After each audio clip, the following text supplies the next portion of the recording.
I think you guys are pretty well versed on most of the injuries that we've had. The one that has come clear is BC. BC has an ankle sprain, and he's doubtful for the game. Other than that, everybody else is status quo. Today's practice is probably one of our crisper practices that we've had, and it was all based around like competition for the most part. Offense and defense, both teams, both sides of the ball were jockeying for position. I was really impressed with the way our offense handled the first drive. I thought Justin did a hell of a job. Number one, getting guys in and out the huddle, right? Being commander of the offense, knowing exactly what we're trying to accomplish, and end up throwing the touchdown pass to Garrett at the end of it. So I thought that was really good. Even our second and third group did some good things as far as moving the ball. And that's the one thing that we try to preach for the most part is, man, patience, and let's make sure we get positive yards no matter what the situation is. And I thought our guys really did that. Defensively, we made a number of splash plays, especially in the back end. Again, that group in the back end is doing a hell of a job. And I look forward to them having a really good season. So that's something that we're going to hang our hat on. And the other thing that we've been preaching, and this is something that's been in-house, but I'll let you guys know, just emotional maturity. And that's never getting too high, never getting too low. When things go bad, man, listen, let it go and let's go on to the next play. And I thought our guys did a really good job of that. When our offense didn't do a good job our last practice, and they come back this practice and they do a good job. So that's everything that we've been preaching. So I'm proud of those guys, how they came out. Listen, this is a tough game, and things don't always happen as crisp as you want it, but you always got to get it out your mind and go on to the next play, and our guys did a good job of doing it today. So any questions? How playing Saturday? We're playing. We're playing. I can't tell you how much the guys are going to play. It's going to factor about how the game goes, but we're playing. Reason? Because I want to play. That's the reason.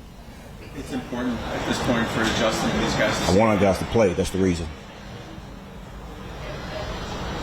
Do you remember your first preseason game? Yes, I do. And I don't want to really talk about it. It wasn't good. So I think it was against Philly. Herschel Walker was a personal protector, and I was catching punts. To see a 240-pound man just streaking down the field right at you trying to catch a punt, that's not a pretty sight. So I try to wipe that memory out of my mind. But you just brought it up, so. Did you get fined for your socks that day, too? Say it again? Did you get fined for your socks that day, too? I'm sure I did. That was part of who I was, though. It seemed like Justin was pretty decisive today with his throws. Like, how good was that to see it as he's progressed in camp? Well, I've said before, man, he's a very mature person. And, listen, he understands the highs and lows of this game. And there's so much outside noise that try to beat him down. And he's so mature, and he doesn't allow that to be a factor in how he's going to go about his business. And that's something, again, that we talk about, like, constantly is, listen, when you're at that position at the quarterback, you can't hide from that. That's just part of it. And I get it. I do. But that's the emotional maturity that we talk about, how, man, you can't let anything outside bother you, man. Just only focus on the guys that's in-house and only focus on getting better every day because you're going to always hear it. And he understands the noise that's going to – it's just part of the business, part of being a quarterback. So he can't hide from that, and I'm proud of him. What do you hope with the emotional from everybody, starters and other guys? What are you hoping to? You know what? Every time we go on the grass, the first thing I expect to win. I do, but I expect to win in ways that we really talk about what we're trying to create during camp. I don't want to ever go out in the game and everything that we talk about trying to build as far as how we're trying to get this team to operate. I want to make sure that's showing up like on the tape, if that makes sense. And that's important to me. And listen, I want the score to be in our favor. I do. But more or less anything, I want the things that we're trying to create to show up like every play that we're out there. And that's what I'm looking for. With the emotional maturity thing, is that like a point of emphasis, or have you brought in speakers or teaching them techniques? No, that's just something that we talk about. It's something about being just an athlete in general. And sometimes, like, people have so many opinions about what you should do about this game and have no clue what it's about. And sometimes players can hear that noise and don't realize, man, listen, you're going to always hear that. That's just the nature of it. You're going to get criticized. People have expectations, and that's okay. But you can't have people have higher expectations of you than you have for yourself. And listen, I think it's one thing that our guys are really starting to latch on to and understand.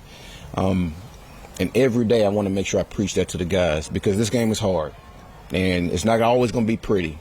But at the end, you have to make sure you keep pushing, and we'll be just fine. Do you think the fact that, we've talked about this a lot, the fact that you played, and they're hearing that part, that specific part from you as a guy who played for 15 years, that really resonates with these guys? You know what, I do.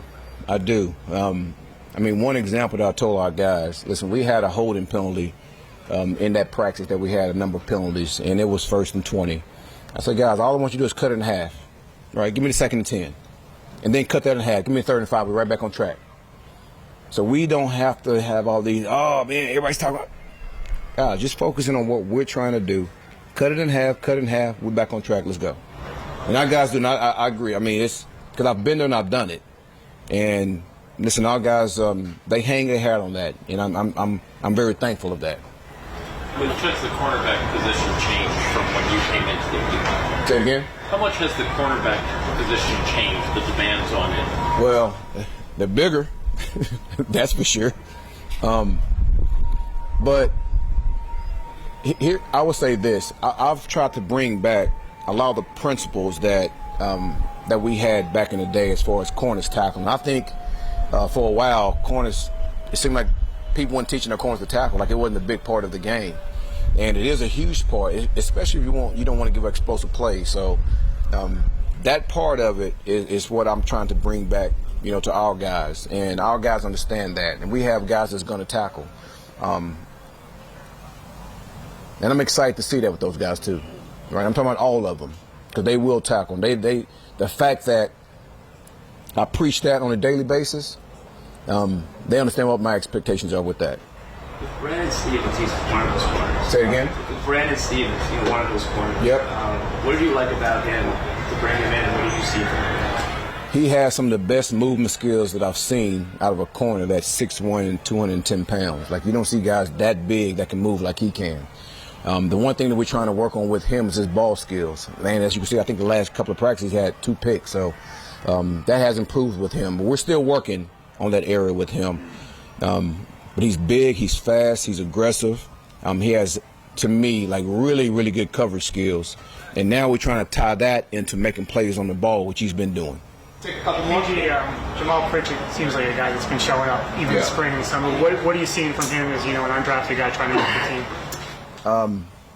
Smaller guy that has a lot of fight to him. I think you guys might have seen him out there when he's blocking. He's not running away from nobody. You watch his ability to catch punts, because the speed that he has and his ability to hit it north and south has shown up, quite a bit. So I'm looking forward to see him, not just on the receiving end, but catching punts also. Does this game have any meaning for you? First time coaching this? Every game has meaning for me. I mean, like, we're going to win. And when I put myself in a situation when it's win or lose, it means a lot. Hey, GJ, we're not going to see you, we'll see you post-game, but we're not going to see you before the Giants practices next week. Great. What? No, just kidding. I won't take that personally. Joining practices. Yeah. What's different about them? What do you hope to get out of them that maybe you can't get out when you're going against each other all the time? I think it's really, I think the players really enjoy that, because they go against somebody different than their own guys. And you get a chance to test yourself, against some of the other elite players in this league. I mean, I'm looking forward to seeing Neighbors. I'm looking forward to seeing Russell. I'm looking forward to seeing all those guys. That D-line they have now, I know our O-line is looking forward to compete against those guys. So to get a chance to go against another team with really good athletes, really good players, that's what you look forward to. And you look forward to seeing how your team is going to operate in stressful situations, because it is. I mean, we're going out there for one thing, is to get better, period. It's the only reason that we're doing this, is to get better against another team. And I look forward to that. Have you Eric, hold on a second now. Eric and then Tyler. I think you touched on this before, so forgive me, but you're so focused on the process. Yeah. Have you thought about what it's going to be like coming out of the tunnel for the first time with this team? You know what? I have, but I haven't put as much thought as I probably will Friday. But I know it's going to be special. I know it is. And I've already, talked about this, just how grateful I am to be the head coach of this team. So I just know it's going to be special. But I'll wait till Friday and I'll let you know exactly how I feel after that. I just had a quick follow-up on the joint practices. Yeah. Have you and Brian worked out the tempo of the you tackle to the ground? They don't. What do you Say it again? I said the tempo of the practices. You guys tackle a lot. They don't. They kind of like thud a lot. Well, that's something that me and Dabo will make sure we talk about. But the thing is, we want to make sure we protect the players at all costs.